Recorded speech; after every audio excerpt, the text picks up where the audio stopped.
컴퓨터 외부에 물리적으로 존재하는 것을 프로그램으로 제어하는 일. 이러한 활동을 우리는 피지컬 컴퓨팅이라고 합니다. 소프트웨어 교육에 있어 디지털 신호의 상호작용을 눈으로 확인할 수 있는 피지컬 컴퓨팅은 우리 학생들이 프로그래밍의 원리를 배우는데 매우 효과적인데요. 두뇌를 자극하고 학생들의 흥미까지 단숨에 사로잡는 피지컬 컴퓨팅 수업. 그 현장 속으로 지금 들어가 보겠습니다.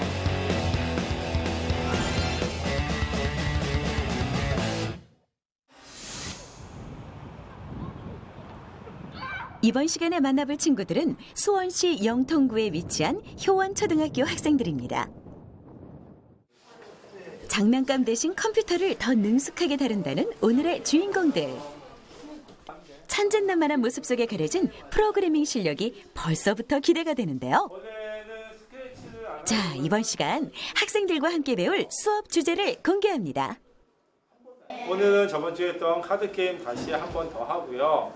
그리고 레고 위드로 스크래치, 작년에 했던 스크래치 프로그램 다시 한번 상기해 보도록 할게요. 놀이로 배우는 피지컬 컴퓨팅. 카드와 블록, 그리고 게임을 통해 프로그래밍의 원리를 배우고 응용까지 해보는 시간. 신나게 놀면 놀수록 생각하게 되고 재미를 느끼면 느낄수록 생각의 순서도가 가지런히 펼쳐집니다. 학생들은 자신의 생각을 소프트웨어에 반영하고 또 그 결과를 여러 가지 놀이 도구를 통해 직접 확인할 수 있다고 하는데요. 피지컬 컴퓨팅을 제대로 체험할 수 있도록 아이들은 눈과 귀, 그리고 모든 감각을 이용해서 생각의 흐름에 집중해야 합니다. 이 수업을 통해서 아동들한테 생각할 수 있는 시간을 제시하고 그리고 정답이 아니라 각자가 성공할 수 있는 기회를 제공함으로써 소프트웨어에 대한 접근과 그리고 아동들의 가능성을 이 수업을 통해서 애들이 체험하는 시간으로 구성했습니다. 운동 전 준비 운동이 필요하듯 두뇌 워밍업 시간으로 수업의 문을 열어보겠습니다. 컴퓨터 없이 알고리즘과 프로그래밍의 기본 원리를 배울 수 있는 언플러그드 활동 시간인데요. 학생들의 손에 들린 것은 바로 카드입니다. 이 카드 게임 속에는 특별한 규칙이 있습니다. 엔트리버 카드 게임 저번 주에 배웠었는데 다시 한번 규칙 얘기할게요. 총 12개의 종류로 구성된 카드에는 각기 다른 기능이 있으며 플레이어는 4장의 카드를 가지고 한 장씩 바꿀 수 있습니다. 테이블에는 성공 카드와 실패 카드가 놓여 있는데요. 이 2장의 카드 사이에는 5장의 카드를 순서대로 내려놓을 수 있습니다. 플레이어는 자신의 차례에 내려놓는 카드를 성공 카드 쪽으로 이동시켜야 하는데요. 이때 카드의 기능에 따라 이동 속도가 달라집니다. 카드를 모두 사용하면 게임은 끝이 나며 성공 카드 위로 자신의 카드를 가장 많이 보낸 플레이어가 우승자가 됩니다. 우승자는 단 한 명. 게임의 승패는 카드의 기능을 얼마나 잘 활용하느냐에 달려있는데요. 카드에는 스크래치와 같은 블록형 언어로 각각의 기능이 기록되어 있기 때문에 학생들은 게임을 통해 프로그래밍의 개념과 원리를 이해할 수 있습니다. 예를 들어 내 카드가 있다고 쳐. 여기 만약에 이거 있다면 여기 뒤로 가는 거야. 너 카드가 있으면 맞아. 선생님 이제는 그럼 이거 같은 색이 아니면 앞으로 가는 거 맞죠? 한 단계씩 내 색이 아니네 앞으로 갔어. 다시 비교해서 내 색이 아니네 앞으로 갔어. 이렇게. 근데 만약에 자 빨간색 가진 친구 여기다 만약에 이런 식으로 빨간색이 하나 있으면 내 색이 아니네 앞으로 갔다가 있네 그러면 멈추는 거야. 의견이 분분한 규칙에 대해선 확실히 정리한 다음 게임을 이어가는 학생들. 아니 성훈이 너 냈잖아. 반복하기, 앞으로 한 칸 이동하기, 앞 카드의 숫자가 자신의 숫자보다 크면 모두 뛰어넘기 등 카드의 종류는 순서대로 실행되는 카드와 반복해서 실행되는 카드, 그리고 특정 조건에서 실행되는 카드로 나눌 수 있는데요. 게임을 반복할수록 학생들은 순차, 반복, 조건이라는 프로그래밍의 개념을 자연스럽게 익혀나갑니다. 12개의 명령어를 숙지한 학생들은 자신의 손에 들어온 4장의 카드로 최선의 전략을 생각한 다음 카드를 내려놓는데요. 능숙하게 게임에 속도를 붙이는 학생들의 실력이 참 놀랍습니다. 한 판이 끝난 후 성공 카드 위에 쌓인 카드들을 정리하는데요.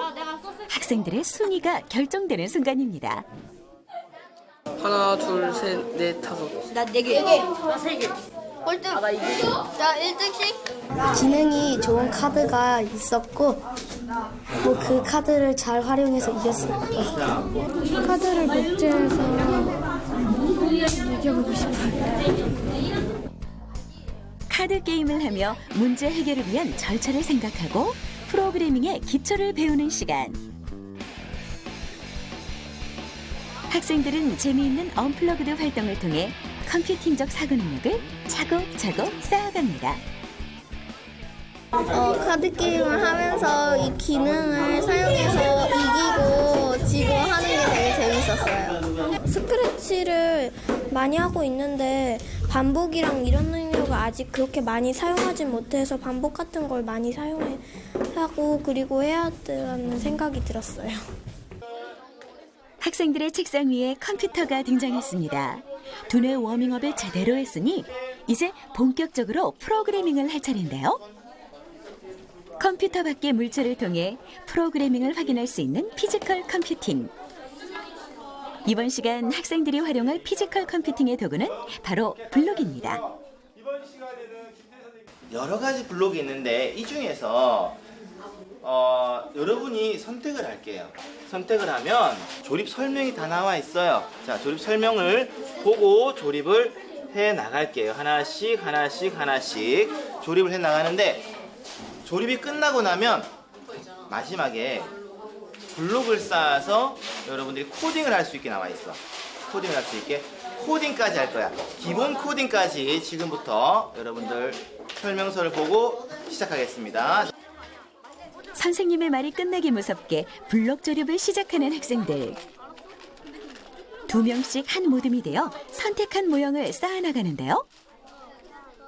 아이들이 사용하는 블록은 덴마크의 한 장난감 회사와 미국 매사추세츠 공과대학이 협력해 만든 소프트웨어 교육용 플랫폼으로 블록을 쌓아 원하는 구조물을 만들고 프로그래밍을 통해 구동시킬 수 있습니다.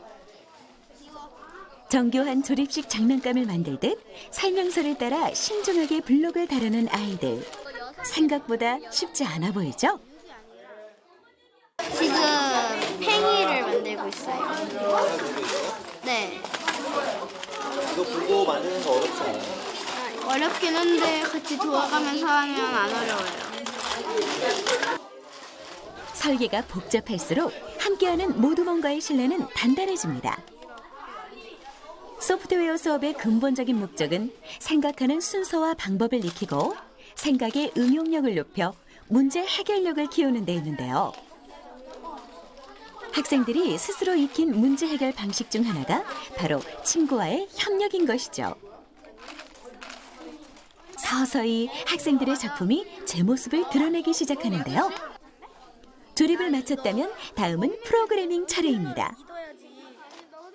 우리 친구들이 그냥 여기 있는 것만 하는 게 아니라 소리를 바꿔보고 모터의 속도를 바꿔보고 기울기의 정도를 바꿔보는 거야. 응? 여기 있는 수치들을 바꿔볼 거예요. 바꿔가지고 여러분들이 조금 원하는 다른 코딩을 한번 해볼게요. 여러분들이 원하는 코딩이에요. 지금은 주어진 코딩인데 조금 더 심화해서 여러분들이 원하는 코딩을 지금부터 시작하겠습니다. 프로그래밍은 완성된 작품에 생기를 더하는 작업입니다.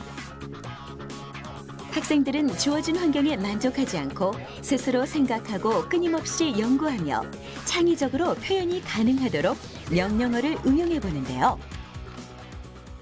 그러면 얘 소리는 한번 3번으로 한번 해보고 얘는 아무래도 쉽을 거야. 사용된 센서의 값과 명령어, 그리고 프로그래밍 순서를 제대로 설정하지 않는다면 학생들의 구조물은 작동하지 않을 것입니다. 특정 코드의 명령을 이해하고 조건을 알맞게 설정하는 일. 학생들에겐 결코 쉬운 작업이 아닙니다. 기울기 값을, 센서 값을 어떻게 하면 알 수 있을까요? 플레이를 누르면 지금 상황이 값이 10이야. 기울기 값이 내렸더니 10이에요. 자, 올리면 어떻게 될까요? 변하겠죠? 2가 됐어요. 그러면 거리 값은 어떻게 될까요? 거리 값. 여기에 있는 센서만 바꿔주면 되겠지? 기울기 센서가 아니라 거리 센서를 넣어주면 되겠죠? 센서의 거리값, 센서의 기울기 값을 알면 여러분들이 코딩을 할 때 여러분이 조건을 바꿔가면서 할 수 있겠죠? 그쵸? 네, 그래서 지금부터 이제 여러분 아까 조건 좀 바꿔보라 그랬는데 다시 한번 거리값, 센서 값을 알았으니까 거리값과 센서 값, 거리값과 기울기 값을 바꿔가면서 모터의 빠르기를 빨리 하든지 아니면 센서의 반응을 늦게 한다든지 한번 바꿔서 다시 코딩을 좀 해볼게요. 지금부터 다시 시작할게요. 자, 시작. 피지컬 컴퓨팅 프로그래밍은 입력 장치와 출력 장치가 서로 어떤 상호작용을 이루는지 파악하는 것이 중요합니다. 때문에 학생들은 사용할 부품의 특징을 명확히 알아야 하는데요. 기울기 센서는 부품과 연결된 센서가 원하는 방향으로 기울어질 때 기계 장치가 올바르게 작동되도록 프로그래밍해야 하고요. 거리 센서는 초음파를 쏘아 되돌아오는 거리를 감지하는 원리로 측정된 거리를 인지해 기계 장치가 구동되도록 프로그래밍해야 합니다. 기능을 넣어서 왼쪽, 오른쪽을 움직이면 돌고 아래나 위로 움직이면 돌고 가만히 있으면 안 돌고. 기계 장치를 작동시키기 위해 알고리즘을 설계하는 과정. 문제 해결의 방법을 의미하는 알고리즘을 따라 학생들은 컴퓨터를 동작시킬 수 있는 정보를 입력하고 입력된 정보를 통해 얻은 데이터를 원하는 형식으로 출력할 수 있습니다. 기계 장치가 명령을 전달받고 움직이기까지 센서마다 다르게 반응하는 센서 값을 찾아내고 그 수치를 정확히 입력하며 학생들은 작품 속에 숨결을 불어넣습니다.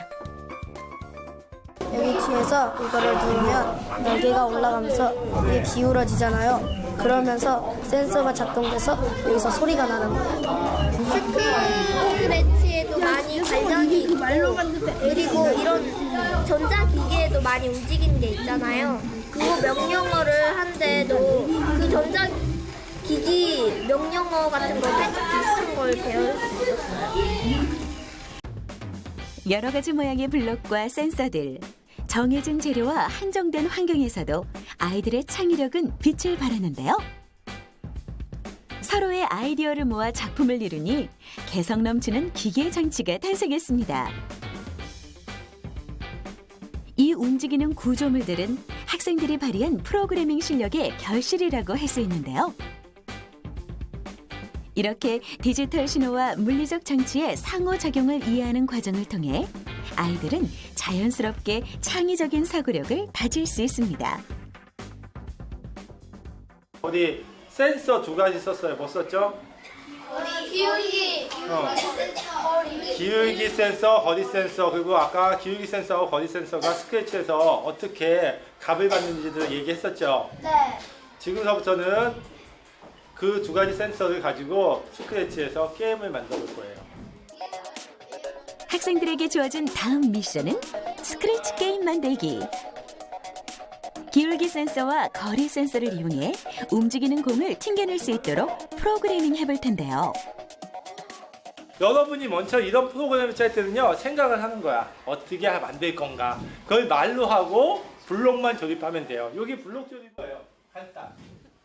게임의 규칙은 단순하지만 이러한 규칙이 적용되기 위해선 프로그램을 어떻게 구성해야 할지 학생들 스스로 방법을 찾아내야 합니다. 지금 이 순간 아이들은 마치 진짜 개발자가 된 듯 진지한 눈빛으로 집중력을 높이는데요.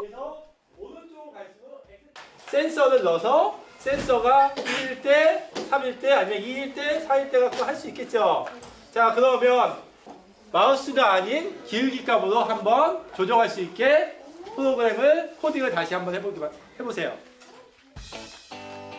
공을 튕겨낼 받침대의 방향은 센서의 기울기 값과 좌표 값에 따라 결정됩니다.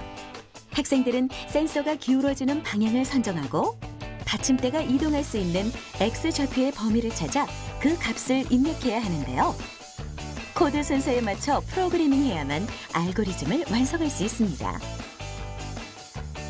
스크래치 프로그램은 하나의 블록이 하나의 코드로 작용합니다. 즉, 코드 하나가 학생들이 원하는 기능을 갖춘 특정 명령어가 되는 셈인데요. 프로그램이 원하는 대로 구동될 수 있도록 동작에 관련된 명령어를 구성하고 기울기의 센서 값과 좌표 값을 순서대로 입력하는 학생들. 과연 생각만큼 만족스러운 결과를 얻을 수 있을까요?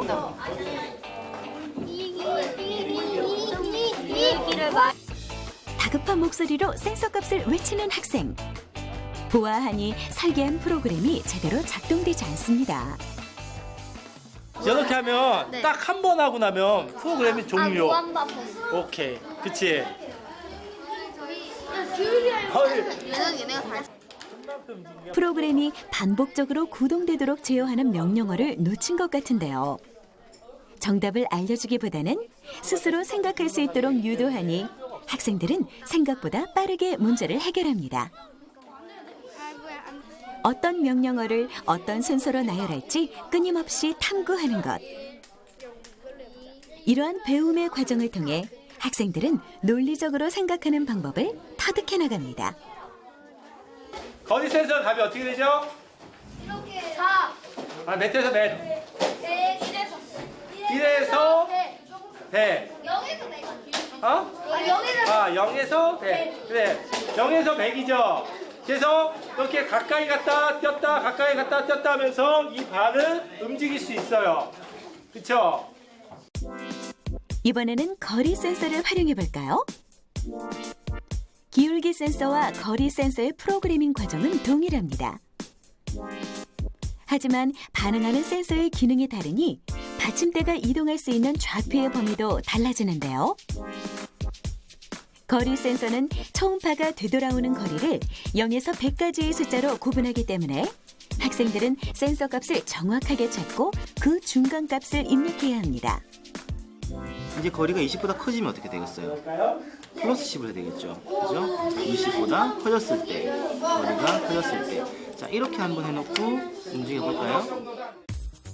거리 센서를 사용해 받침대를 구동하기 위해선 센서 값을 스크래치의 좌표 값에 맞춰야 합니다. 프로그램의 X 좌표 값이 센서가 인식하는 거리 값의 범위보다 더 넓기 때문인데요. 좌표의 끝부분까지 도달하지 않는 받침대를 자유자재로 작동하기 위해선 반드시 수식을 대입해야 합니다. 기대 반, 걱정 반. 과연 문제가 잘 해결됐을지 신중하게 거리 센서를 작동해보는 학생들. 아무리 센서 값을 설정해도 좌표의 끝까지 도달하지 않던 받침대가 드디어 움직이기 시작합니다. 학생들이 설계한 프로그램이 제대로 완성됐다는 증거겠죠? 너무 미세하게 하지 않고 그냥 너무 띄엄띄엄했고 그것도 그렇고 너무 띄어버리고 해가지고 얘가 그 인식되는 기계가 인식을 제대로 하지 못해가지고 잘못했던 것 같아요. 센서의 기능을 이해하고 알고리즘을 설계해 문제를 해결하는 미션. 지금은 비록 수많은 시행착오를 경험하지만 직접 설계한 프로그램을 실행하고 문제점을 찾아 보완하는 노력이 계속된다면 머지않아 학생들은 자연스럽게 프로그래밍을 구사할 수 있을 것입니다. 다들 생각한 대로 움직이나요? 네. 다들 성공했죠? 네. 소프트웨어반은 생각하는 시간이에요. 생각하는 시간. 선생님한테 질문하는 시간 아니고. 자, 오늘 수고했습니다.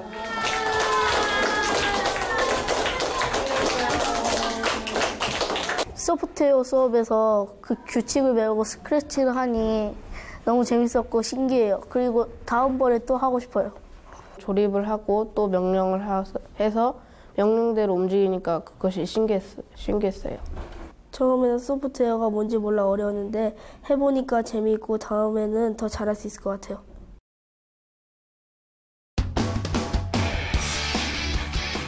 우리에게 있어 소프트웨어는 어렵게만 느껴지는 단어입니다. 하지만 학생들의 시선에서 소프트웨어란 하나의 놀이도구이자 지식의 보물창고인데요. 그 수많은 보물 속에서 어떤 가치 있는 것을 선해줄지는 우리 학생들의 창의력과 상상력에 맡겨보겠습니다.